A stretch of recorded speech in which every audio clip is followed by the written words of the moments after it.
Assalamualaikum warahmatullahi wabarakatuh. Kembali lagi di channel Ngawal Horor. Untuk kisah kali ini ada sebuah cerita yang diambil dari tulisannya akun Twitter @cerita_kirana. Dan untuk kisah yang akan saya bawakan kali ini yaitu sebuah kisah yang berjudul Gunung Gelap. Sebelum kita lanjut ke ceritanya, tekan dulu tombol like video ini. Dan jangan lupa tekan juga tombol subscribe channel ini. Dan nyalakan juga lonceng notifikasinya, agar tidak ketinggalan cerita-cerita lain dari channel ini. Dan jangan lupa follow akun Twitter penulis. Bagi teman-teman yang ingin membaca langsung ceritanya, nanti silakan saja kunjungi link yang saya sertakan di kolom deskripsi. Dan seperti apa untuk kisah kali ini, langsung saja kita simak berikut ini. Tante 1, Tante 2, Tante 3, Tante 4. Hitung si kecil Ulan sambil menunjuk kami satu persatu. Padahal perempuannya hanya kami bertiga. Cerita ini saya dapat dari adik perempuan saya saat ia dan teman-temannya pergi berlibur ke Garut tahun 2018. Demi kenyamanan semua pihak, beberapa detail tempat dan toko saya samarkan. Dalam cerita ini saya menambahkan beberapa improvisasi agar pembaca dapat memahami alurnya. Mohon maaf apabila terjadi kesalahan penulisan, dan selamat mendengarkan. Tahun 2018, sepupu Tika yang berdomisili di Garut akan melangsungkan pernikahan pada hari Sabtu di bulan Agustus. Akhirnya Tika mengajak teman-temannya berlibur ke Garut pada hari Jumat untuk bermalam di Garut, dan esoknya pergi ke pernikahan. Jam 1 siang setelah selesai Jumatan, Aldi, Deka, Mita, dan Isda menjemput Tika di kampusnya di daerah Buah Batu, Bandung dengan menggunakan mobil ayah Deka yang dikemudikan oleh Aldi. Sebelumnya, mereka telah sepakat untuk pergi berlibur ke Rancabuaya di Garut Selatan lewat jalur Pangalengan, dan malamnya menginap di rumah kerabat Tika di Garut Kota. Bukan tanpa alasan mereka ingin melewati jalur Pangalengan. 1 minggu yang lalu mereka pergi ke perkebunan teh Malabar di Pangalengan dan mengunjungi makam Karel Albert Rudolf Bosha, atau lebih dikenal dengan sebutan Bosha. Sepulang dari sana, Deka dan Isda yang merupakan kakak beradik merasakan sesuatu mengikutinya sampai ke rumah. Deka dan Isda memang lebih sensitif terhadap hal gaib dibandingkan dengan ketiga temannya. Awalnya perjalanan terasa berat sampai akhirnya mereka pergi ke Pangalengan terlebih dahulu dan memulangkan sesuatu yang mengikuti mereka. Barulah perasaan mereka menjadi lebih ringan. Setelah itu mereka melanjutkan perjalanan menuju Rancabuaya dan menemukan persimpangan. Sebenarnya jalur manapun yang mereka ambil tetap mengarahkan mereka menuju Rancabuaya. Tapi mereka memutuskan untuk mengambil jalur kanan yang lebih memutar, karena niatnya memang ingin berjalan-jalan. Di tengah perjalanan, tiba-tiba ada seekor anjing yang menyeberangi jalan. Aldi yang selalu mengemudi mobil dengan kecepatan tinggi di atas 90 km per jam langsung menginjak pedal rem dalam-dalam dan memaki anjing tersebut. Mereka semua yang ada di dalam mobil pun ikut mengumpat pada si anjing. Akhirnya, setiap ada anjing yang mereka lihat, mereka semua kompak ngata-ngatainya. Percakapan mulai didominasi dengan umpatan anjing, anjing, dan anjing. Selang beberapa lama, Isda yang biasanya tidak pernah mual selama di perjalanan mulai merasakan mual. Mita dan Tika membantunya mengolesi minyak angin untuk mengurangi rasa mual. Perjalanan ini terasa sangat panjang dan lama, padahal Aldi konsisten menginjak dalam pedal gas dan jalanan sangat lancar, hanya ada 1-2 mobil yang melintas. melewati perkampungan, sawah, daerah sepi, perkampungan lagi, sawah lagi, daerah sepi lagi. Terus saja berulang-ulang pemandangan yang itu-itu saja. Di, masih lama? Tanya Tika yang mulai bosan dengan jalanan. Aldi sudah beberapa kali melewati jalur itu sehingga mereka tidak terlalu mengandalkan Google Map. Habis tanjakan nanti belok kiri, bentar lagi juga sampai, jawab Aldi sambil tetap mengebut. Harusnya mereka telah tiba di Rancabuaya sekitar pukul 4 sore, tapi mereka tidak kunjung sampai. Perjalanan seperti berputar-putar di situ-situ saja. Dan untuk kesekian kalinya, Aldi tetap menjawab, habis tanjakan nanti belok kiri, bentar lagi juga sampai. Suasana mulai membosankan. Dari lagu pop Indonesia, Barat, bahkan Korea sudah mereka dengarkan, dan berakhir dengan mendengarkan lagu-lagu Risa Saraswati. Meskipun bosan, di sela-sela perjalanan mereka masih saja tetap mengata-ngatai setiap anjing yang mereka lihat. Sekitar pukul 5 sore, mereka melintas di dataran yang lebih tinggi dan bisa melihat secara jelas pantai Rancabuaya. Mereka kegirangan menatap lautan dan ombak yang berderu dari kejauhan. Obrolan pun beralih membahas sejarah tentang penamaan Rancabuaya.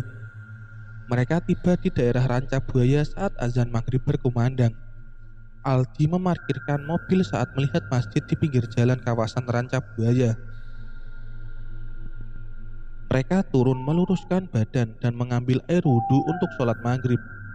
Orang-orang yang hendak sholat berjamaah sudah berdiam di dalam masjid dan hanya mereka saja yang mengambil air wudhu. Saat Tika dan teman-teman masuk ke dalam masjid, semua orang yang ada di dalam masjid menatap mereka dengan tatapan yang aneh. Seperti keheranan, namun tidak berbicara sepatah kata pun. Bukankah wajar ya ada orang lain ikut menumpang sholat di masjid pinggir jalan? Kenapa mereka melihat kami seperti itu? Batin Tika. Setelah selesai sholat pun, orang-orang itu masih berdiam di dalam masjid.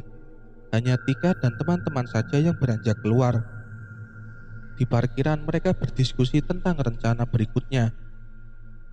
Karena hari sudah gelap, mereka memutuskan untuk tidak berkunjung ke pantai dan melanjutkan perjalanan ke Garut Kota untuk mencari tempat makan malam. Kali ini mereka sepakat untuk menggunakan bantuan Google Map agar lebih cepat sampai. Aldi melesatkan mobil meninggalkan kawasan Rancabuaya. Di perjalanan, saat dihadapkan pada perempatan, Google Maps mengarahkan mobil untuk berbelok ke arah kiri. Mobil pun mengikuti arahan dari Google Maps. Saat berbelok, hujan langsung turun dengan lebatnya tanpa aba-aba. Tapi mobil tetap mencoba menyusuri jalan. Jalan ini bukan jalan raya seperti yang dari tadi mereka lalui. Gelap dengan jalanan rusak yang menyempit dan berbatu. Makin masuk ke dalamnya, jalan ini mengarahkan mereka menuju ke arah perkampungan di ujungnya. Tidak mau mengambil resiko, Aldi memutar balik mobil dan melaju ke jalan raya sebelum mereka berbelok. Terlihat beberapa tukang ojek yang sedang mangkal memperhatikan mereka keluar dari jalan itu. Tiba di jalan raya, Isda yang sedari tadi diam saja, mulai merasakan mual yang tak tertahankan. Hujan sudah mulai berhenti. Aldi kemudian memberhentikan mobilnya di pinggir jalan yang sepi. Hanya terdapat pepohonan dan semak-semak di sana. Isda turun dari mobil dan mengeluarkan isi perutnya dibantu Mita yang memijiti bagian belakang leher Isda. Dika juga ikut turun dari mobil dan menyalakan rokoknya dengan kesusahan karena angin berhembus sangat kencang. Saking kencangnya, pohon-pohon bergoyang miring mengikuti arah terpaan angin. Dika menyarankan Isda untuk masuk dulu ke dalam mobil dan mencari tempat yang lebih pas untuk memarkirkan mobil. Saat mereka semua masuk, angin tiba-tiba berhenti berhembus, seolah pepohonan tidak pernah bergoyang terkena angin. Tak lama, mobil berhenti di arah depan dekat sebuah rumah kecil yang sepertinya sudah lama tidak dihuni. Isda turun mengeluarkan isi perutnya lagi dan kini dibantu Tika. Deka pun turun untuk merokok sebatang lagi. Ada hal tak biasa terjadi. Sebelum mereka turun dari mobil, angin tidak berhembus sekencang saat mereka turun, dan saat mereka menaiki mobil, angin kembali berhenti.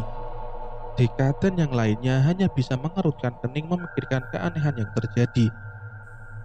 Setelah rasa mual Isda sudah mereda, mobil kembali melalui sampai akhirnya mereka mulai memasuki jalanan di kawasan Gunung Gelap.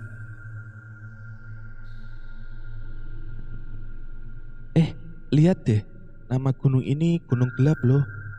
Serem banget sih namanya, ujar Tika mulai percakapan sambil melihat maps dari HP yang sedang digenggamnya, yang kemudian disahut dengan santai dan candaan dari teman-temannya. Setelah lewat jalan ini, tidak lama lagi kita bakal nyampe di Garut Kota, ujar Aldi santai.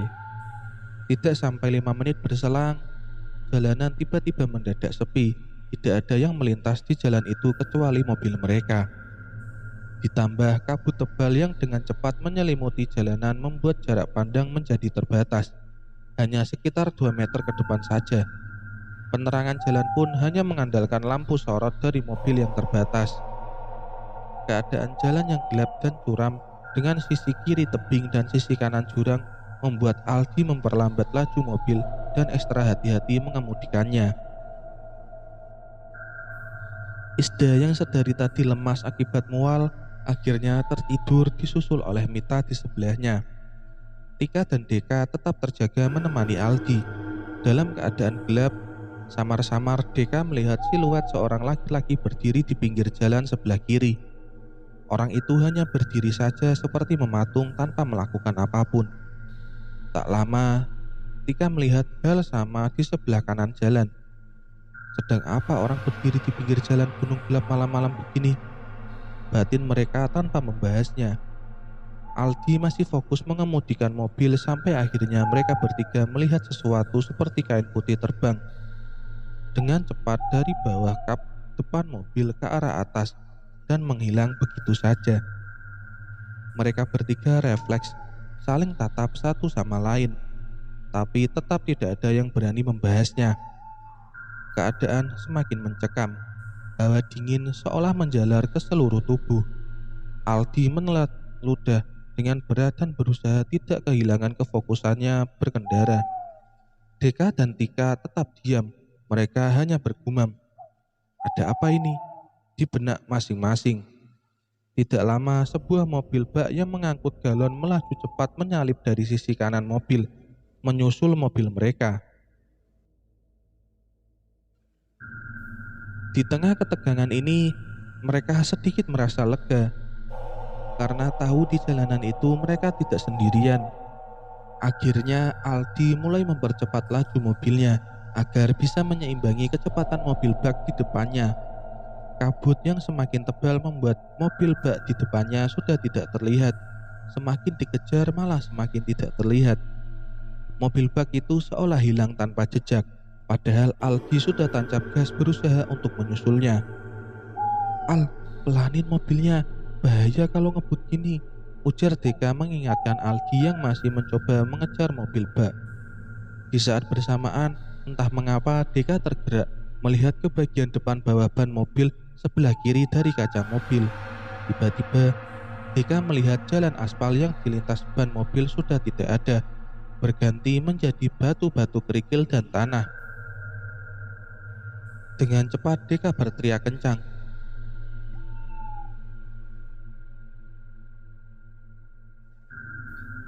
Aldi, awas! Aldi membelalakkan matanya dan sangat kaget karena kini yang ia lihat adalah tebing tinggi yang tanpa ia sadari sudah berhadapan dengan mobilnya. Dengan sekuat tenaga, Aldi membanting setir ke arah kanan dan menginjak rem dalam-dalam.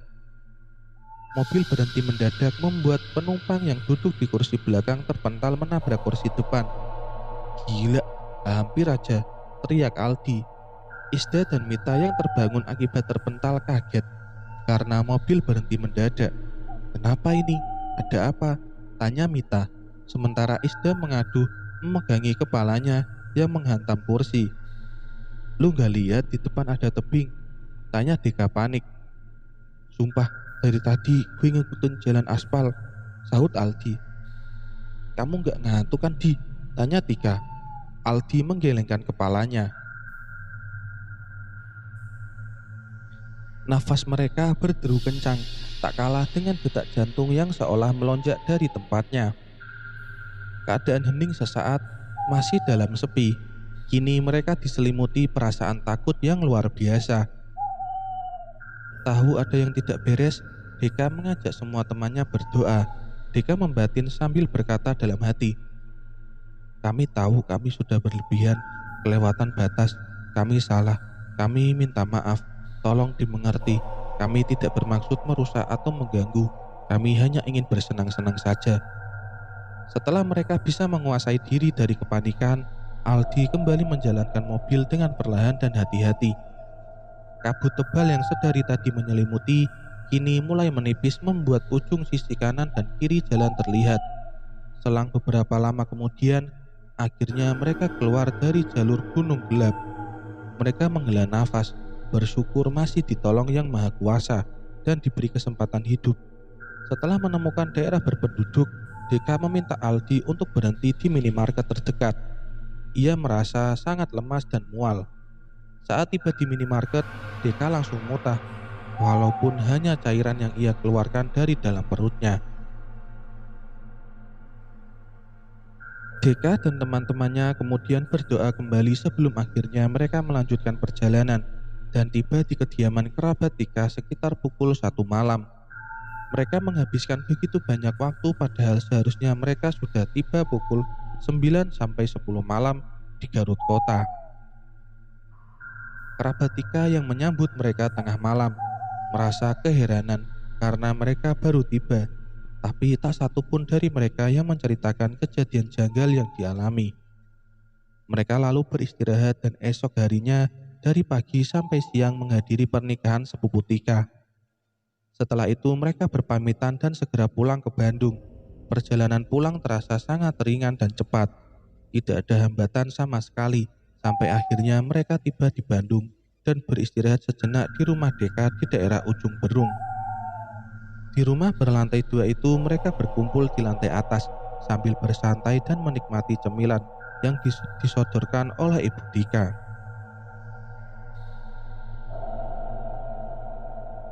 Mereka akhirnya menceritakan apa yang dirasakan oleh masing-masing saat perjalanan ke Garut kemarin. Mereka sangat bersyukur dan lega bisa sampai dengan selamat dan kembali ke Bandung. Mengetahui pamannya telah kembali ke rumah, Ulan kecil berlari menaiki tangga dan bergabung dengan Deka dan teman-temannya. Om dari mana? Tanya Ulan. Habis dari jalan-jalan, jawab Deka. Oh, habis jalan-jalan ya? Sama tante satu. Hitung Ulan sambil menunjuk Tika yang duduk di samping Deka. Tante 2, tante 3. Kini giliran Mita dan Isda yang ditunjuk. Tante 4. Ulan kecil menunjuk pojokan ruangan di dekat Aldi berdiri. Padahal tidak ada siapa-siapa di sana dan hanya kami bertiga perempuan yang ada di ruangan itu kecuali Ulan. Ulan kecil lalu melompat ke pangkuan Deka sambil memeluk pamannya erat-erat. Mereka yang ada di ruangan lalu saling melempar pandangan.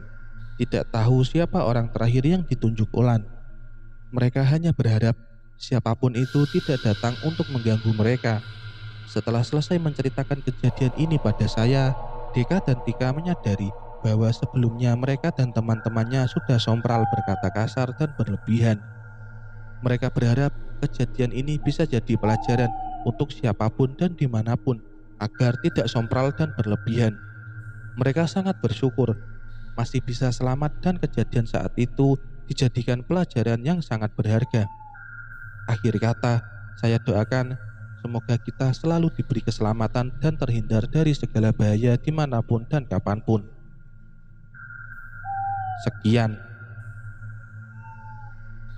Sekian cerita kali ini. Sampai jumpa lagi di lain kesempatan. Gimana nih menurut kalian teman-teman kisahnya? Serem gak? Nah, bagi teman-teman yang suka dengan cerita-cerita seperti ini, jangan lupa like videonya dan klik juga tombol subscribe channel ini agar kalian tidak ketinggalan cerita-cerita lainnya. Terima kasih karena telah mendengarkan cerita ini. Wassalamualaikum warahmatullahi wabarakatuh.